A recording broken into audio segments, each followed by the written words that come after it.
It was the last night of the year 2000. A family of four was settling in for a quiet evening. Father, mother, 8-year-old daughter, 6-year-old son.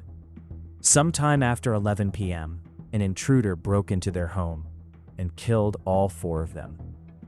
But here is where the story becomes something you will never forget. After the murders, the killer did not run. He went to the kitchen and ate 4 cups of ice cream. He drank the family's tea. He used their bathroom. He sat at their computer and browsed the internet. Some reports say he even took a nap on their sofa. He stayed in that house for hours, surrounded by 4 dead bodies, completely calm, completely unbothered. And then he simply walked out into the night.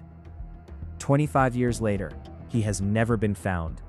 This is the story of the Setagaya family murders, Japan's most haunting unsolved case. The Miyazawa family lived in Setagaya, a quiet residential neighborhood on the western edge of Tokyo. Mikio Miyazawa was 44 years old. He was an ordinary office worker, hardworking, quiet, a good father. His wife Yasuko was 41. She was devoted to her family. She spoke to her mother every single day. They lived right next door. Their daughter Nina was just 8 years old. Their son Ray was only 6. By the year 2000, their neighborhood had become very quiet. Most of the families around them had moved away. The Tokyo government was expanding a nearby park. The Miyazawas were one of the last families left in that part of the neighborhood. Their house was isolated. Nobody would see what was coming. On the evening of December 30th, 2000, everything seemed normal. Mikio browsed the internet. Yasuko and Nina relaxed. Little Ray went to sleep early. Nobody knew that somewhere nearby, a killer was watching their home. Sometime after 11 p.m. on December 30th, the killer entered the Miyazawa home. We believe Mikio heard something, perhaps a noise near the staircase. He went to investigate. The killer had brought a long sashimi knife. What followed was brutal. Mikio was stabbed multiple times. During the struggle, the knife broke. Part of the blade was found lodged in Mikio's skull. The killer did not stop. He picked up a kitchen knife from the family's own kitchen and continued. Yasuko was stabbed so violently that her bones were visible. 8-year-old Nina was also stabbed. 6-year-old Ray was strangled. The killer had wiped out an entire family in the quiet final hours of the year 2000. And then, instead of running, he stayed. This is the part of the story that sent chills through all of Japan. After killing 4 people, the killer walked to the kitchen. He opened the freezer. He ate 4 small containers of ice cream. He drank several bottles of the family's barley tea. He ate a melon with his bare hands. He went to the bathroom. He did not flush. He found the family's first aid kit. He had been injured during the struggle. He used their bandages to treat his own wounds. He sat down at Mikio's computer. At exactly 1:18 a.m., he browsed the internet. He even visited a theater website that Mikio had bookmarked. He rummaged through the family's documents. He dumped papers and belongings into the bathtub. He changed his clothes. He left his old clothes neatly folded on the sofa. His jacket, his shoes, his scarf, his bag, all left behind. Some investigators believe he fell asleep on the family's sofa. In a house with 4 dead bodies, he stayed until dawn and disappeared. When Yasuko's mother knocked on the door later that morning, she found her family. When police arrived, they could not believe what they found. Most murder scenes have very little evidence. The Setagaya crime scene had everything. Police found the killer's blood throughout the house, his fingerprints on dozens of surfaces, his DNA on clothing and food containers, his complete outfit, jacket, shoes, gloves, scarf, his hip bag, 2 black handkerchiefs, the murder weapons, his unflushed waste in the bathroom, digital records of his internet use, and even traces of what he ate before the murders. One investigator said, "Normally, you have to search carefully for tiny clues. Here, it was everywhere. In all my years as an officer, I have never seen a case with more evidence. Police launched the largest criminal investigation in Japanese history. Over 200,000 officers were assigned to the case over the following years.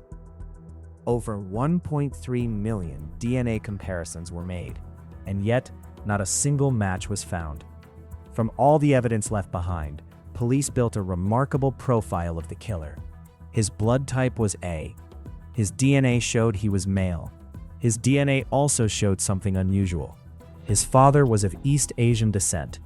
His mother was of Southern European descent, possibly from the Mediterranean region. He was in his late teens or 20s at the time. His shoes were size 11. They were manufactured in South Korea. That size was not sold in Japan, only in South Korea. His sweatshirt was one of only 130 ever sold in Japan. Police tracked down only 12 of the buyers. The other 118 were never found.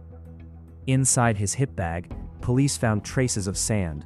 When they analyzed the sand, it came from the Nevada desert, specifically from the area near Edwards Air Force Base in California. The U.S. military base in Japan was just 40 miles from the Miyazawa home. A French men's cologne. In his sweatshirt pocket, police found bird droppings and leaves from Japanese trees. Everything pointed to someone who had connections to multiple countries: Korea, Japan, possibly the United States.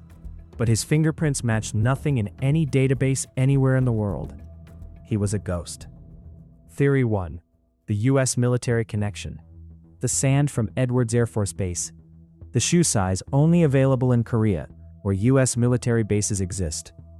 The mixed-race DNA.